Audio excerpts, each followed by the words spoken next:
Okay, so next we have question number 8. The mass of an electron is 9.11 into 10 raised to power minus 31 kg. This is 0.000 and up to so on 91 kg. So we have two parts in this question. The first one is how many zeros are there between the decimal point and the 9. So first we have to check that how many zeros are there from decimal to 9. ठीक है, इसके लिए मैं एक पहले छोटी सी example ले लेती हूँ. लाइक अगर मेरे पास एक नंबर है, लेट्स से कि the number is 4.1 into 10 raised to power minus 5.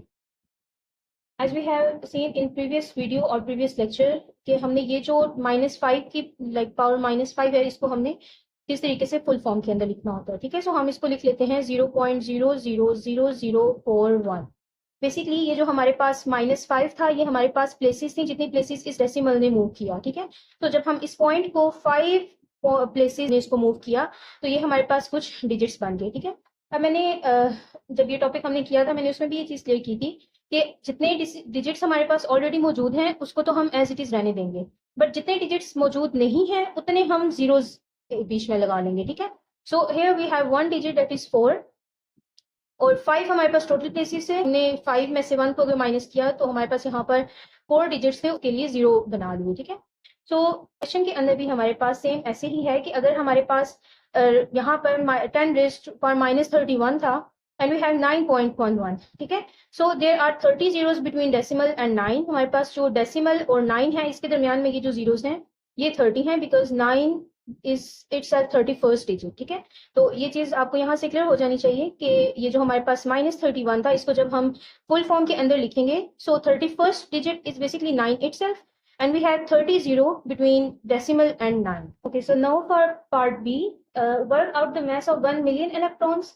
Give the answer in kilograms in standard form. ठीक है, हमारे पास एक इलेक्ट्रॉन का mass given था, that is 9.11 into 10 raised to power minus 31 and we have to find the mass of 1 million electrons. ठीक है, अब हमें पता है कि 1 million हमारे पास इक्वल होता है 10 raised to power 6 और 1 with 6 zeros. ठीक है, mass of 1 electron is 9.11 into 10 raised to power minus 31 kg. अब अगर हमारे पास एक इलेक्ट्रॉन का मैस ये है और हमने मिलियन इलेक्ट्रॉन्स का फाइंड करना है, तो हम जो मिलियन है वो हम इस मैस के साथ मल्टीप्लाई कर देंगे. ठीक है, सो दिस बिकम्स 9.11. अच्छा, इसको हम एज इट इज रहने देंगे, जस्ट हम यहाँ पर ये जो 10 की पावर्स हैं इनको सॉल्व कर लेंगे. तो हमारे पास बेसिस मल्टीप्लाई हो रही होती हैं और उनकी बेसिस सेम होती हैं और पावर डिफरेंट होती हैं, तो हम उस पर एडिशन का रूल लगाते हैं. 10 raised to power minus 31 plus 6. So minus 31 plus 6 gives minus 25 and we have mass of 1 million electrons is equals to 9.11 into 10 raised to power minus 25 kg. Next, about question number 9. Here are 4 numbers. We have 4 numbers W, X, Y and Z.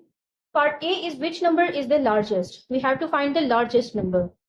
First we will check the greatest power of 10. ठीक है, हमने सबसे पहले 10 की power को देखना है. ठीक है, कि 10 की पावर कौन सी सबसे लार्जेस्ट या सबसे ग्रेटेस्ट है. ठीक है, सो हमारे पास 10 की यहाँ पर इन चारों नंबर्स के अंदर 10 की दो ही पावर्स हैं. एक है हमारे पास 10 raise to power -5 and second one is 10 raise to power -4. ठीक है, अच्छा, अब अगर हम देखें सो -4 हमारे पास -5 से ग्रेटर नंबर होता है. ठीक है, एज वी नो कि जो हमारे पास नंबर्स माइनस के साथ होते हैं, the smaller one with minus sign is actually the greater number. ठीक है, so -4 is greater than -5 and here with -4 we have two numbers x and z.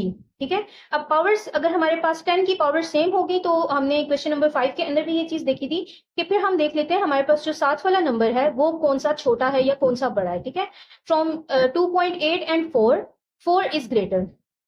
अब क्योंकि 4 ग्रेटर नंबर है, सो z is the greatest number, greatest of all, i.e. 4 into 10 raised to power -4. Next we have part number B. Which number is the smallest? Same goes for part B. First we will check the smallest power of 10 and from -4 and -5 we have -5 less than -4. With -5 we have two numbers W and Y, and because of same powers of 10 we will see which number is smaller with the 10 raised to power -5. ठीक है, so यहाँ पर हम अगर देखें so 9.81 and 9.091 we have 9.091 smaller or less than 9.81. ठीक है, so हमारे पास जो y है 9.091 into 10 raised to power -5 is the smallest of all. Okay, so now for question number 10, we have again 3 parts. First one is explain why the number 65 into 10 raised to power 4 is not in standard form.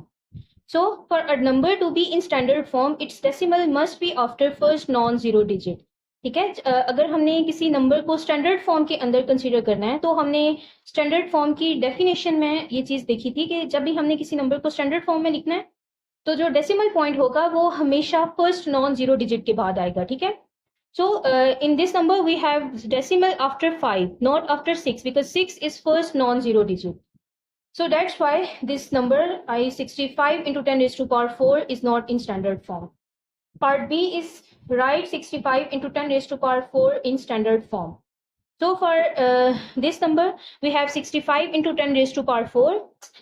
इसके लिए हमने क्या करना है कि ये जो हमारे पास डेसिमल 5 के बाद है इसको हमने 6 के बाद प्लेस करना है। ठीक है। और जब हम इसको यहाँ पर प्लेस करेंगे, जैसे हमने देखा था कि जब हम राइट टू लेफ्ट मूव कर रहे होते हैं तो हमने 10 की लाइक पावर हमारे पास पॉजिटिव आ जाती है। ठीक है। सो यहाँ पर हम एक पावर ऐड कर देंगे and this become 6.5 into 10 raised to power 5। ठीक है। So now 6.5 into 10 raised to power 5 is in standard। ठीक है। Next part C is write 48.3 into 10 raised to power 6 in standard form, same as part B. We have to move this point after 4. So 4.83 into 10 raised to power 6 plus 1, because the decimal is moving 1 point to the left. So this becomes 10 raised to power 6 plus 1 and it gives 4.83 into 10 raised to power 7. Okay, so for question number 11, we have to write these numbers in standard form. It is same as question number 10 part B and C, so you have to do it by yourself. So next question number 10, do these additions, write the answers in standard form. Okay, हमारे पास यहाँ पर कुछ numbers given हैं और हमने उनका like sum find करना है। ठीक है। हमने उनको add करना है। The first one is 2.5 into 10 raised to power 6 plus 3.6 into 10 raised to power 6। ठीक है। अब अगर हम ये दो numbers देखें, like 2.5 into 10 raised to power 6 is one number and 3.6 into 10 raised to power 6 is second number. So हम जब इनको add करेंगे, अच्छा इसके लिए मैं एक अलजेब्रा का छोटा सा कॉन्सेप्ट क्लियर करती चलूं। अच्छा, अगर हमारे पास कुछ दो नंबर्स हैं, लाइक मेरे पास दो नंबर्स लिखे हुए हैं, first one is a plus B and second one is C B. ठीक है। Okay, now as we can see that b is same in both numbers. जब हमारे पास कोई दो नंबर्स लिखे हों और उन दो नंबर्स में से कुछ टर्म्स या कुछ नंबर सेम हो तो हम उनको कॉमन कर सकते हैं। ठीक है। So this becomes a plus C और ये जो b है इसको हम कॉमन ले लेंगे। ठीक है। So this concept is will use in this question. हमारे पास 2.5 into 10 raised to power 6 एक नंबर था and second one is 3.6 into 10 raised to power 10 raised to power 6। ठीक है। तो ये जो 10 raised to power 6 है इसको हम कॉमन ले लेंगे एंड फॉर 2.5 एंड 3.6 हम इन दोनों को आपस में ऐड कर देंगे and we will get 6.1। Same for part B, we have 4.6 into 10 raised to power 5 plus 1.57 into 10 raised to power 5. Here we have two numbers. First one is 4.6 into 10 raised to power 5 and second one is 1.57 into 10 raised to power 5. So हम again 10 raised to power 5 क्योंकि दोनों numbers के अंदर same था तो उसको हम common ले लेंगे और for 4.6 and 1.57 हम इन दोनों को add करेंगे and we will get 6.17 into 10 raised to power 5 and C part is same as previous. Now for question number 13, we have do these additions, write the answers in standard form. This question is same as 12, but just we have powers with negative signs. So you have to do this question number 13 and question number 14 both by yourself.